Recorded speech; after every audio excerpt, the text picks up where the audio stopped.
Holidays-nale, adu namma GT Holidays da.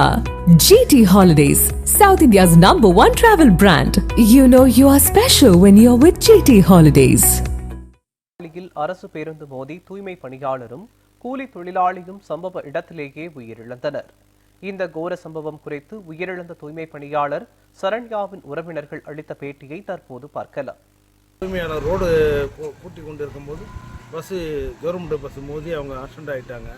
அவங்களுக்கு ஒரு பெண்ணு ஒரு ஆண், சின்ன சின்ன சின்ன பிள்ளைங்க. அவங்களுக்கு ஒரு தொகை ஏதாவது வழங்கும் மாதிரி கவர்மெண்ட்டு செய்யணும். குழந்தைங்களுக்கு படிப்புக்கு, முக்கியமாக படிப்புக்கு தான் நீங்கள் உதவணும். அரசு நடவடிக்கை எடுக்க வேண்டும். சரணியாக தூய்மை பண்ணி பார்த்துக்கிட்டு இருக்கு. அதுக்கு 2 பசங்க இருக்குது. பொண்ணு ஒன்று, பையன் ஒன்று, பொண்ணு ஒன்று. ஒன்று 9 வயசு, ஒன்று 7 வயசு. இந்த பொண்ணு அரசு பேருந்து மோதி பாட்டிலே இறந்து போச்சு. அரசு பார்த்து உரிய நடவடிக்கை எடுத்து அந்த குடும்பத்துக்கு உரிய நிவாரணம் வழங்கும்போது கேட்டுக்கொள்வோம்.